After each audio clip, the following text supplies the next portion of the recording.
하나님의 뜻을 따라 그리스도 예수의 사도로 부르심을 입은 바울과 형제 소스데네는 고린도에 있는 하나님의 교회 곧 그리스도 예수 안에서 거룩하여지고 성도라 부르심을 받은 자들과 또 각처에서 우리의 주 곧 그들과 우리의 주 되신 예수 그리스도의 이름을 부르는 모든 자들에게 하나님 우리 아버지와 주 예수 그리스도로부터 은혜와 평강이 있기를 원하노라. 그리스도 예수 안에서 너희에게 주신 하나님의 은혜로 말미암아 내가 너희를 위하여 항상 하나님께 감사하노니 이는 너희가 그 안에서 모든 일 곧 모든 언변과 모든 지식의 풍족함으로 그리스도의 증거가 너희 중에 견고하게 되어 너희가 모든 은사에 부족함이 없이 우리 주 예수 그리스도의 나타나심을 기다림이라. 주께서 너희를 우리 주 예수 그리스도의 날에 책망할 것이 없는 자로 끝까지 견고하게 하시리라. 너희를 불러 그의 아들 예수 그리스도 우리 주와 더불어 교제하게 하시는 하나님은 미쁘시도다. 아멘. 오늘도 말씀과 기도를 시작하시는 한 분 한 분 주님의 이름으로 환영하고 축복합니다. 주님께서 고린도전서를 통하여서도 은혜 주실 줄로 믿습니다. 아멘. 오늘부터 고린도전서 본문을 가지고 새벽에 묵상합니다. 저는 사실 고린도전서에 그렇게 많은 관심을 갖지 못했습니다. 유학을 가기 전까지 고린도전서를 본문으로 택하여 설교했던 적이 거의 없을 정도였습니다. 하지만 미국에 가서 저의 지도 교수님이 고린도전서 주석을 쓰신 분이셨습니다. 헬라어를 그분에게 배우고 해당 본문을 고린도전서로 택하여서 이제 헬라어를 공부하면 1년을 보내면서 고린도전서가 이런 성경이었구나를 알게 된 것이죠. 그분의 주석과 또 관련된 권위 있는 주석들을 보면서 느낀 점이 있습니다. 모든 성경이 그렇지만 참 고린도전서야말로 한국 교회의 목회자들이나 성도님들 모두에게 정말로 설교돼야 되고 이해돼야 되고 적용돼야 될 그런 본문이구나 하는 것을 느꼈다는 것이죠. 바울의 13권의 서신들 중 어느 하나 바울의 마음과 사랑이 담기지 않은 서신이 없었을 것입니다. 하지만 고린도전서야말로 바울의 사랑과 아픔과 눈물이 진하게 배어있는 성경이라고 할 수가 있습니다. 바울은 고린도 교회를 개척하고 무려 18개월 동안 그곳에 머무르며 정착하여 이렇게 목회를 선교하고 목회를 했습니다. 이런 모습은 특이하죠. 순회 전도자 아닙니까?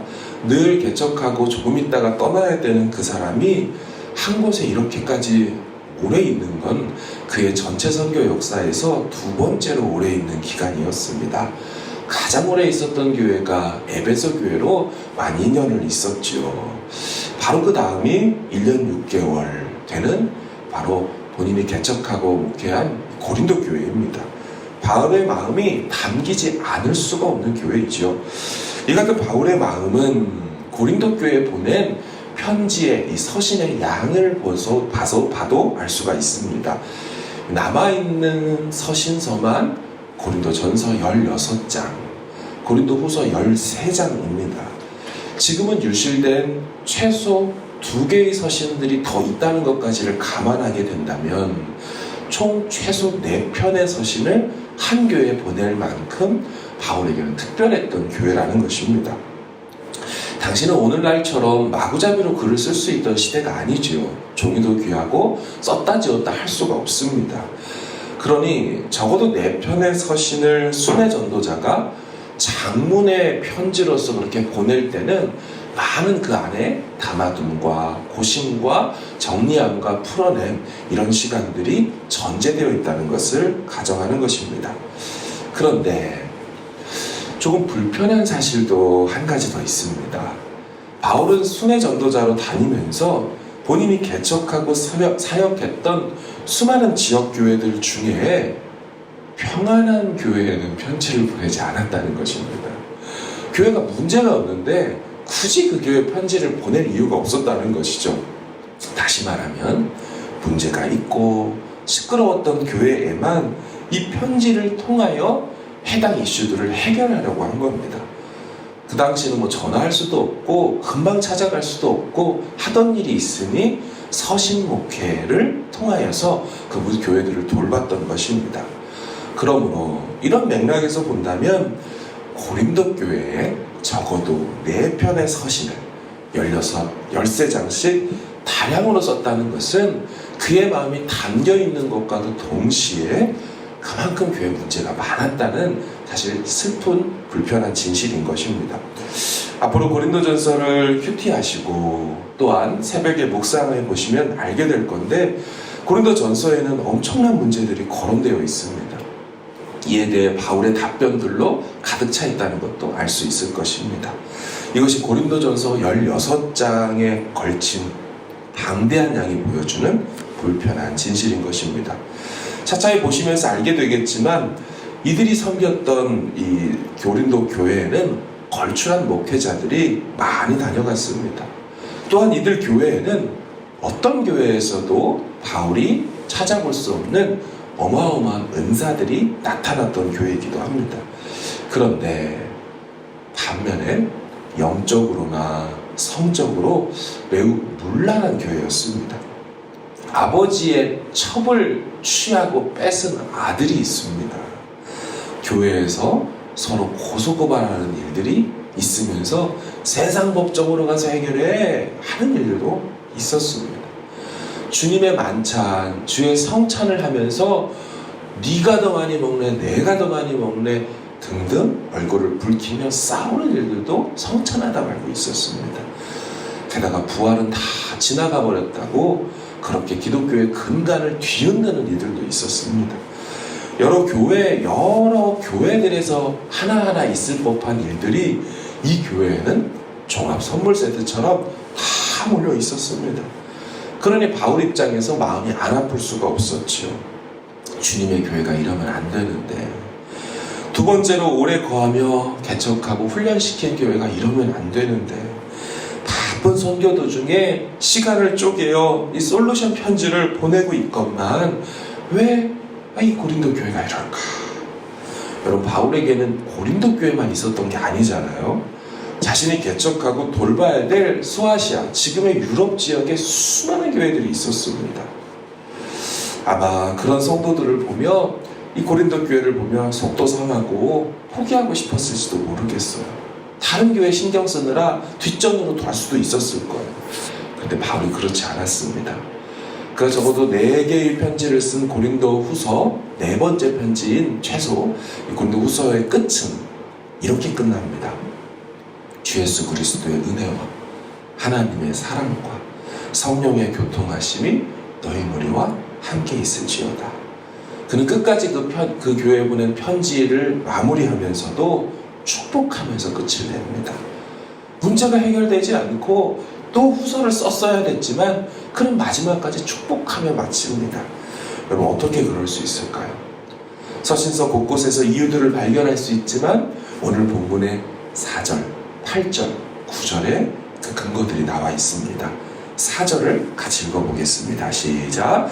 그리스도 예수 안에서 너희에게 주신 하나님의 은혜로 말미암아 내가 너희를 위하여 항상 하나님께 감사하노니.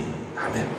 지금 처음 시작부터 바울은 문제를 모르고 있는 사람이 아닌데 뭐라고 말합니까? 너희를 위하여 항상 하나님께 나 감사한다. 앞으로 다뤄야 될 16장의 편지의 내용이 있는데 처음부터 감사를 나는 늘 해왔다라고 말해요. 어떻게 이 문제를 보면서도 그가 감사를 잃지 않을 수가 있었을까요?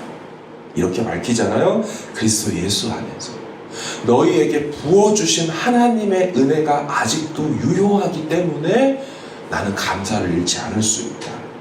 은혜가 너희들 삶에 머물러 있다면, 하나님으로부터 오는 은혜가 끊이지 않고 있다면, 아무리 너희들 가운데 상황이 어렵고 현상이 어려워도 나는 그 은혜 바라보며 감사할 수 있고 감사해 왔다, 감사할 것이다, 이렇게 말하는 것입니다. 8절을 들 보실까요? 시작. 주께서 너희를 우리 주 예수 그리스도의 날에 책망할 것이 없는 자로 끝까지 견고하게 하시리라. 아멘. 책망할 것이 없는 자로. 여러분, 지금은 책망할 거 투성이거든요. 이제부터 책망할 내용 적어야 되거든요. 근데 뭐라고 합니까? 주 예수 그리스도의 날에 책망할 것이, 지금은 그렇지만 주님의 그날에는 책망할 것이 없는 자로 너희들은 그 끝에는 견고하게 될 것이다. 누구 때문에? 누가 이 일을 하신다고 지금 바울이 선언하는 거예요? 주께서 너희를 끝까지 최종에는 견고하게 세울 것이다. 지금 모습은 이렇지만, 그래서 내가 이 편지를 쓰지만, 우리가 신앙하는 주님 때문에 그 주님이 너희를 세울 것이기 때문에 나 포기하지 않아. 나 또 편지 쓸 거야. 나 소망 놓지 않을 거야. 이게 바울이 소망을 잃지 않던 진짜 신학적 이유였다는 것이에요. 바울은 주어가 확실한 사람이었습니다. 주께서 끝까지 견고하게 하실 것이다. 주님 붙들어 버리니까 감사를 잃지 않을 수 있었던 것입니다. 마지막 9절을 같이 읽겠습니다. 시작. 너희를 불러 그의 아들 예수 그리스도 우리 주와 더불어 교제하게 하신 하나님은 미쁘시도다. 아멘. 지금 고린도 교회는 어때요? 죄로 강팍한 마음으로 자신들의 성도들과 싸움박질 나서 서로 멀어져 있고, 또한 주님과도 떨어져 있지만, 오늘 본문에 뭐라 그래요? 결국 그런 저들을 다 불러서 아들 예수 그리스도와 더불어 교제하게 하신, 교제가 끊어졌지만 그 아들 예수와 다시 교제하게 하실 하나님, 그분은 미쁘시도다, 신실하시도다. 지금은 교제가 끊어졌지만, 지금은 상처로 등을 돌리고 말도 안 하고 있지만, 결국 너희를 불러 그 아들 예수와 교제를 끝까지 하게 이루실 하나님이 신실하기 때문에 나 포기하지 않아. 나 소망 잃지 않아. 사랑하는 여러분, 신앙은 이겁니다. 항상 그렇습니다. 사방으로 우겨쌈을 당해도, 문제가 터져나와도 우리 마음에 감사를 잃지 않고 소망을 잃지 않을 수 있는 것은 바로 바울이 고백한 이 믿음 때문인 줄로 믿습니다. 은혜가 있으면 됩니다. 주께서 끝까지 견고하게 붙들어 주시면 됩니다. 하나님이 아들 예수와 결국 다시금 그 관계를 새롭게 하시고 맺어가실 것이기 때문에 우리는 오늘도 다시 일어설 수 있는 줄로 믿습니다. 이 주님 바라보며 오늘 한 날도 주 안에서 승리하길 주의 이름으로 축원합니다.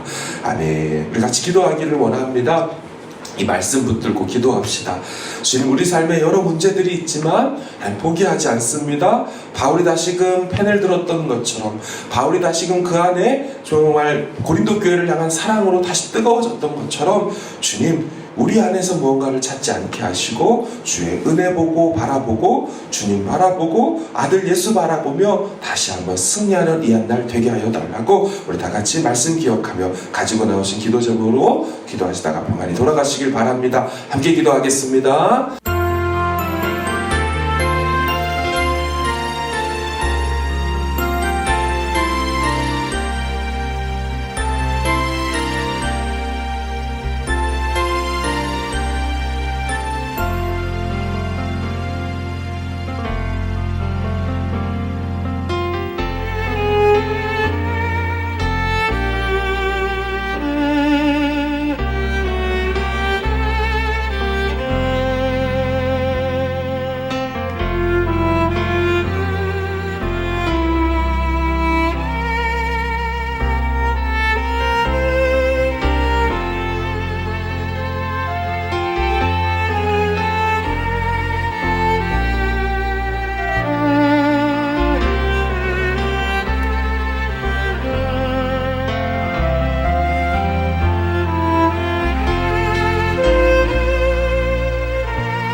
아멘.